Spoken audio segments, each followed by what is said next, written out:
Hi everyone, I had someone ask me a question in the sew along about how to add in just a crotch liner to a swim bottom, and I decided to go ahead and cut out a matching Monaco bottom for my oldest daughter. She got a Laguna top in this watermelon print, and originally I had sewn her a gold bottom. So now she can choose whether or not she wears all watermelon or watermelon and gold. I already had the crotch liner cut out because I originally was not going to line her gold bottoms, but then I ended up lining them, so I had this piece extra anyways. So now I'm going to show you how we will connect our pieces so that way the seam will be hidden. I'm going to use glue again to connect my pieces. So we're going to add a little dab of glue to connect the front and back at just a few little dabs. So you take your front and back piece,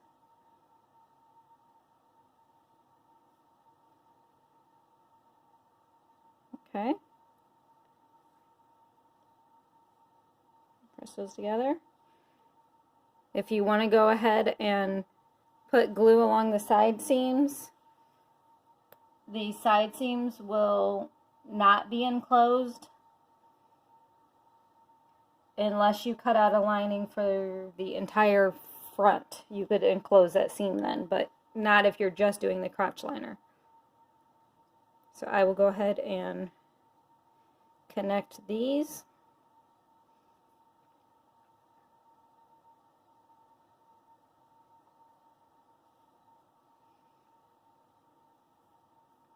Okay, now I'm going to go ahead and flip it over. Remember, I've got my front on the bottom now. I'm going to match up this seam a little bit better.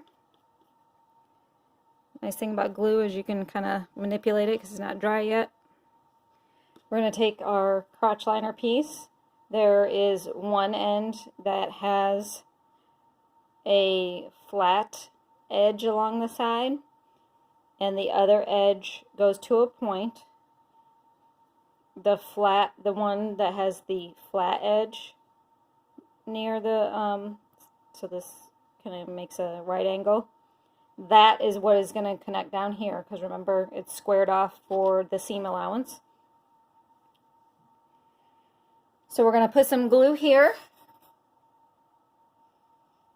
So it's going to go on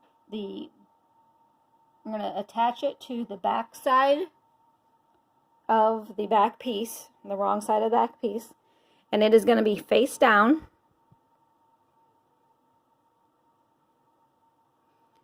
And in case you forget which way, whether it's supposed to go right side or wrong side up, it should always be right side facing your front piece. Because after we sew this seam, this is going to flip around, and then it's going to sit.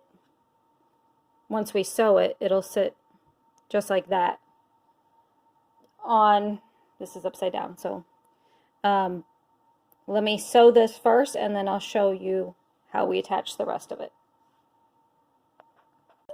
Okay, we're at the sewing machine. I'm going to switch my stitch to the lightning bolt because we're going to be sewing a seam. So I've got that situated. I've got these three layers glued together. You really don't need clips or anything if you've glued it together. I'm going to make sure I got my seam allowance over to 1/2 inch.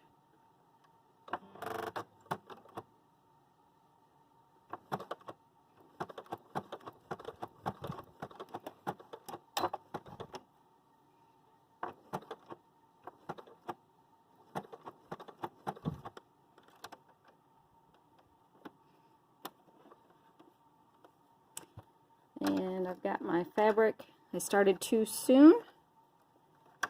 So I'm going to get this out and let me be right back. Okay. Sometimes even I get my fabric stuck. I got a little too close to the edge. So I moved it a little bit away. I'm going to make sure I hold these tails. There we go.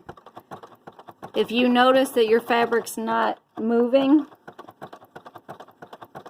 it's better just to stop and check versus getting it really stuck inside your feed dogs.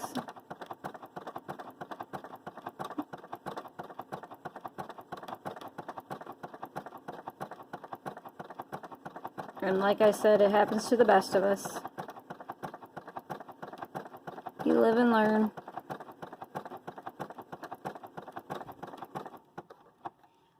Alrighty. We made it across. So we're going to go back over to the table and we will go to talk about what our next step is. Okay, we're back at the table. Now I'm going to trim my seam allowance just so it's not so bulky there. And of course that gets rid of the glue that we used.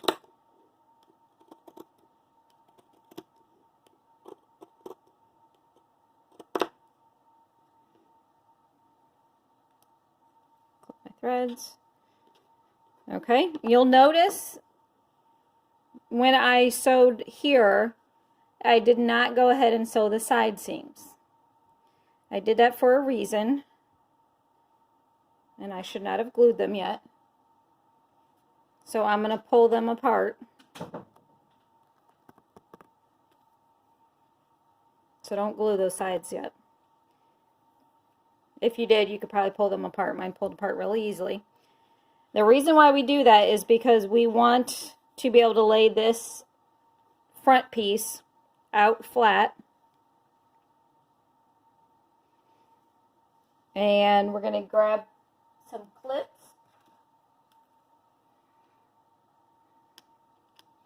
And remember, these bobby pins just slide right on. I do not even have to lift my fabric, which is pretty awesome. So this should match completely up with here. Now, some patterns may tell you to finish this edge first. I personally do not, because this edge is not going to fray, and the raw edge, in my opinion, is a little bit more comfortable than a serged edge. But that is just my opinion.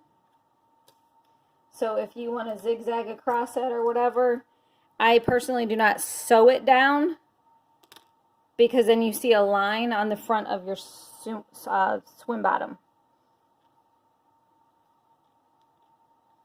And turn this around so it's easier to work with. So we're just matching it up.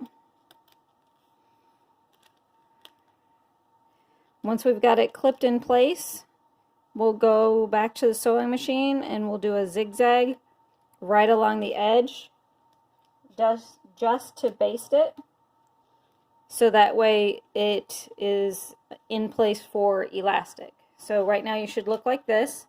We'll baste this and then we'll sew our side seams.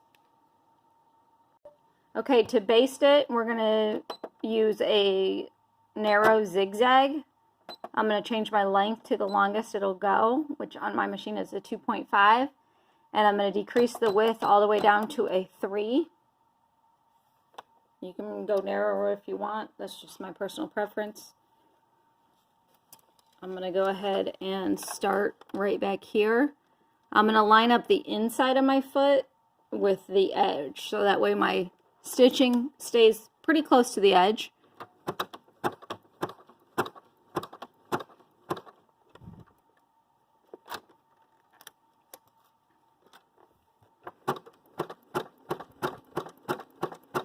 And just follow right along the curve.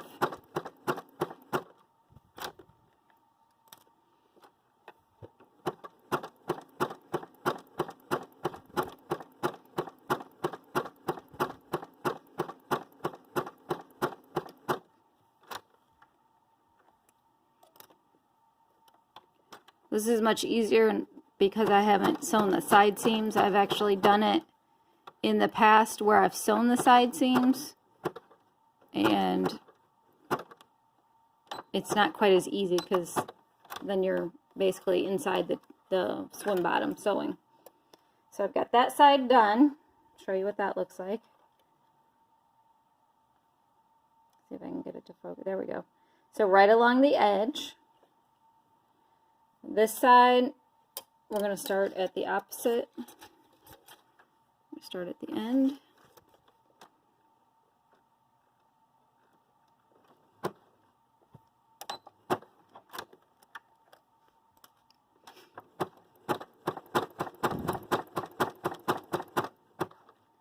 Sometimes I put my hands, let me see if I can show you, because I kind of rest my hand on where this lifts my presser foot.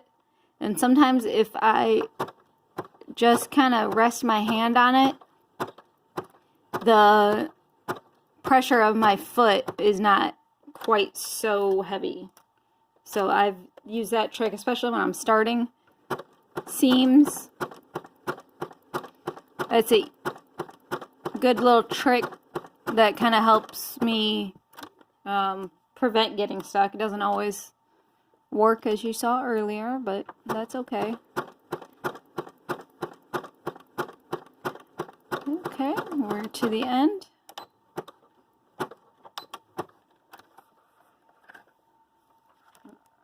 Hopefully you can see that. I forgot to put my camera back down. So I'll show you over at the table so you can see a little bit more of an overview. Okay, we are over here. We've got our fronts that has the crotch liner on it. We've got our back. I'm going to go ahead and trim all my threads.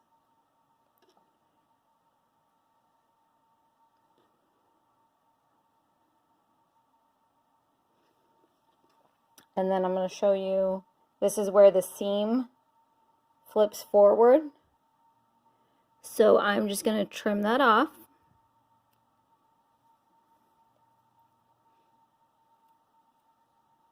When we fully lined it, we did it so the seam would flip towards the back.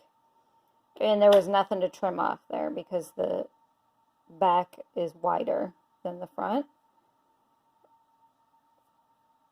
This is what it looks like. So this is open right here.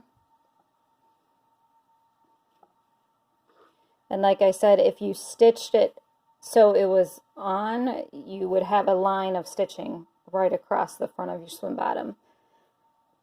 So now what we need to do is we can glue our side seams back together.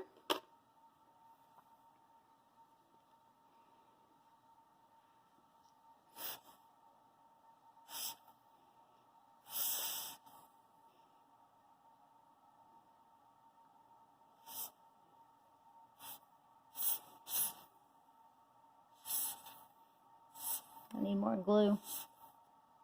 There we go. Okay. Let's put that down before I go on to the next one. Alright, so we're going to match up the seam.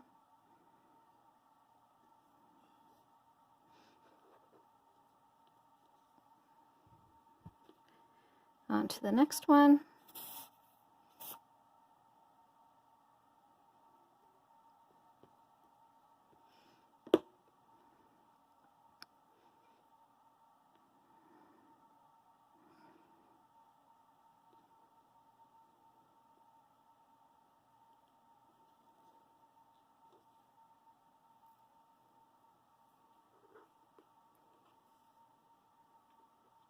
So we'll sew the two side seams, and then you can either trim them with scissors or pinking shears, or you can serge those sides. It's completely up to you. And then this one will be ready for a waistband and leg elastics. So that is how you add in a crotch liner to a swim bottom. Hope this helps.